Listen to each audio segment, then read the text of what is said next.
Kita melanjutkan pelajaran kita di Injil Yohanes. Sekarang pasal 4, mulai ayat 27, ini 27 sampai ayat 30. Ini firman ini agak singkat. Ini merupakan tanggapan murid-murid serta tanggapan perempuan ini. Tapi sebelum kita melihat ayat-ayat ini, suatu penjelasan sedikit, melihat garis besar di sini. Pasal 4 ayat 1 sampai 26, ini percakapan sendiri, Tuhan Yesus dengan perempuan. Fokus di sini adalah kasih karunia dan penginjilan. Tujuan Tuhan Yesus Kristus adalah supaya perempuan itu percaya ada kiasan, air hidup. Dan firman kita sekarang, ayat 27 sampai 30, ini peralihan antara tema penginjilan dan tema pekerjaan murid bagi Allah. Dan ada kiasan di sini, makananku adalah melakukan kehendak Dia yang mengutus aku. Kemudian menutup itu ayat-ayat 31 sampai 42, dan di situ fokusnya pada ini, fokus di situ adalah pekerjaan pemuridan. Tujuan Tuhan di dalam bagian ini adalah supaya murid-murid gabung, ikut bersama Dia di dalam pekerjaan yang Allah hendaki. Ada kiasan di sini, makanan.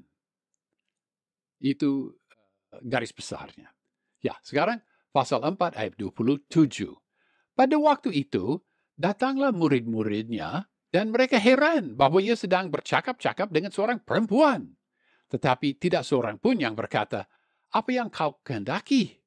Atau, "Apa yang engkau percakapkan dengan dia?" Bahasa Yunani yang asli, yang bahasa Yunani, tidak membedakan antara engkau dengan huruf E besar dan engkau dengan huruf E kecil, atau kamu dengan huruf K besar dan kamu dengan huruf K kecil. Tidak ada besar kecil huruf-huruf dalam abjad Yunani. Apa yang kau kehendaki, kepada siapa pertanyaan ini? Sebenarnya ini pertanyaan yang tidak diucapkan. Ditulis, tidak seorang pun yang berkata, mereka tidak berani. Tetapi apa yang kau kehendaki, rupanya ini mau tetapi tidak jadi dikatakan oleh murid-murid kepada perempuan itu. Terlalu kasar pertanyaan seperti itu, jika tidak mungkin pertanyaan seperti itu akan ditujukan kepada seorang rabi oleh muridnya sendiri, tidak. Dan pertanyaan, apa yang engkau percakapkan dengan dia? Nah, ini jelas seandainya diucapkan kepada Tuhan Yesus Kristus. Karena bagian ini dengan dia, tidak nyata dalam bahasa Indonesia, tetapi dalam bahasa Yunani, ini jelas dia ini feminin. Jadi boleh dipahami apa yang engkau percakapkan dengan perempuan itu jelas. Dengan dia, metautes. Autes itu feminin, Yunani yang feminin. Jadi tetapi memang dua pertanyaan itu tidak diajukan, tidak diucapkan. Di dalam peralihan ini, murid-murid melihat perempuan itu, tetapi mereka tidak berbicara. Dan perempuan itu rupanya tidak mendengar kata-kata Tuhan Yesus Kristus kepada murid-murid mengenai makanan dan upah bagi yang diterima oleh penuai.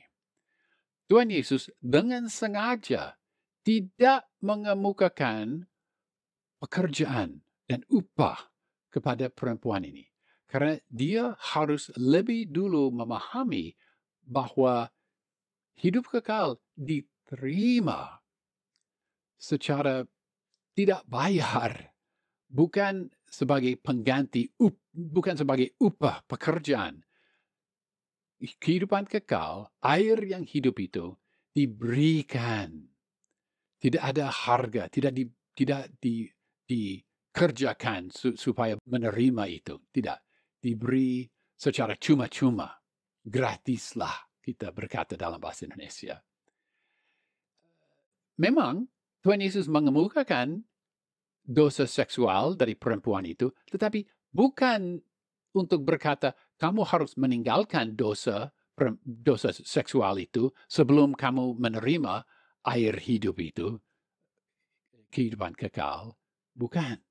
Dosa itu dia kemukakan untuk memajukan percakapan. Dia tidak berkata, Tuhan tidak berkata, ya kamu berjanji dulu bahwa kamu tidak akan meneruskan kehidupan dosa itu, dosa seksual itu atau dosa apapun, barulah kamu siap percaya menerima hidup kekal. Tidak ada kata seperti itu. Tidak.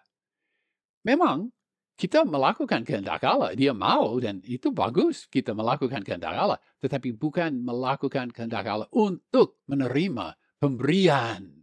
Pemberian itu pemberian. Syaratnya iman saja. Murid diharapkan supaya melakukan kehendak Allah. Dan itulah yang kita lihat di dalam bagian ini.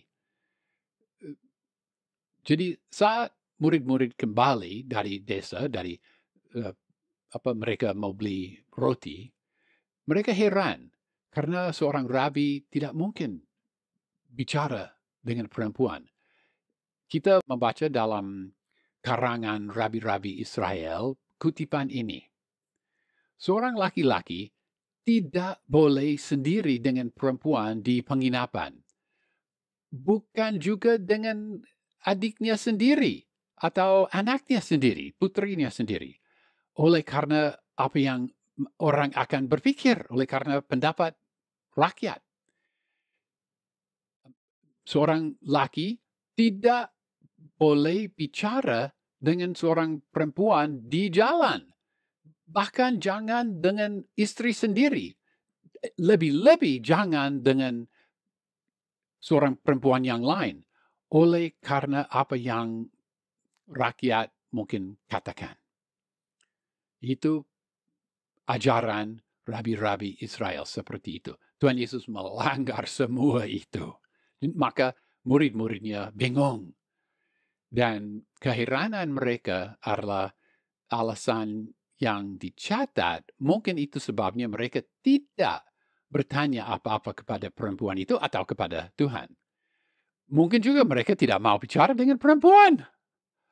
Atau ya hanya mereka bingung.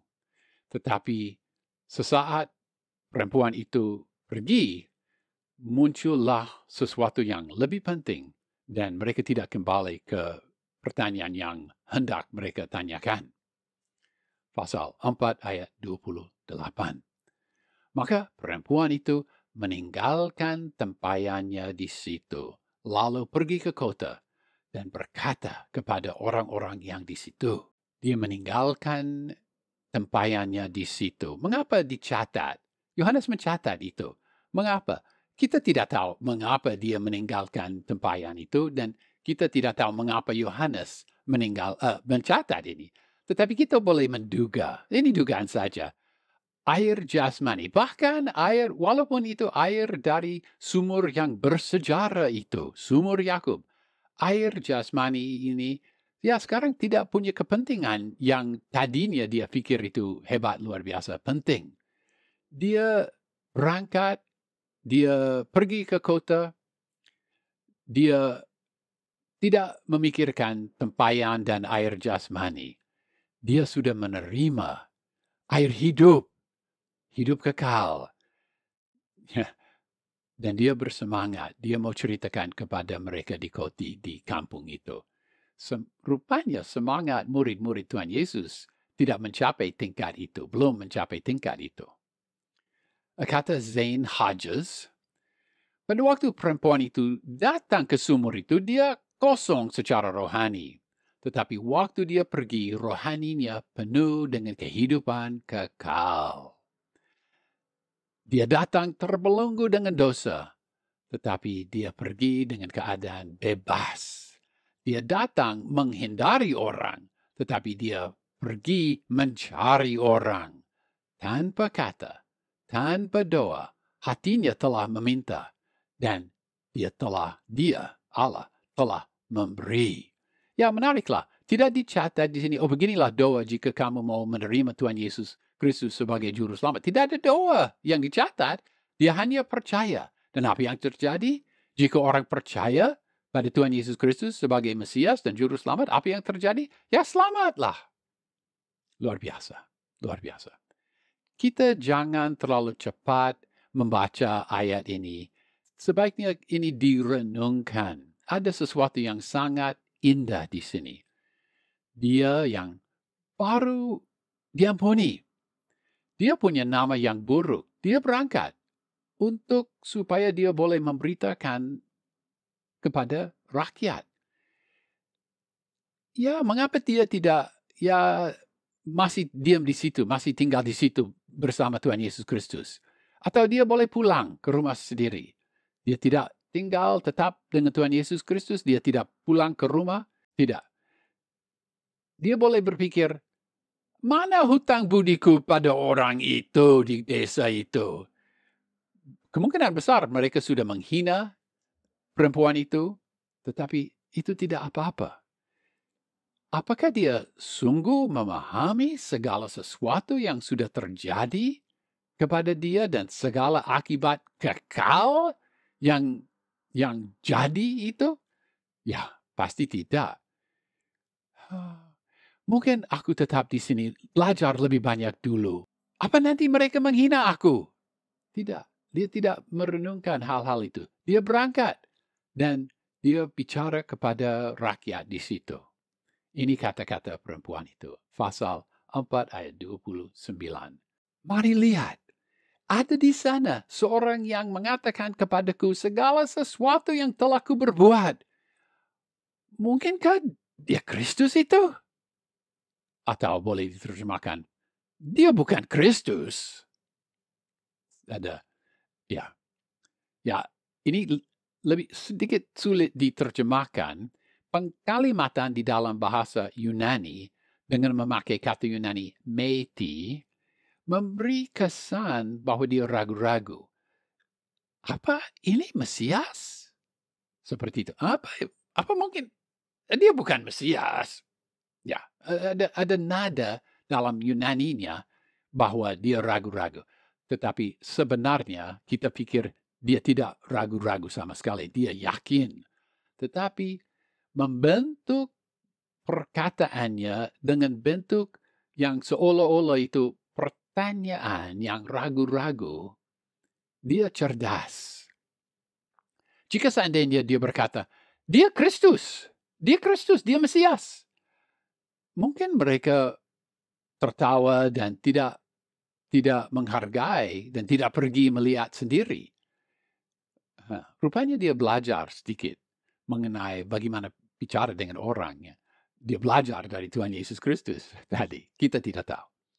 Nama buruk yang dimiliki oleh perempuan itu tidak menghalangi berita itu.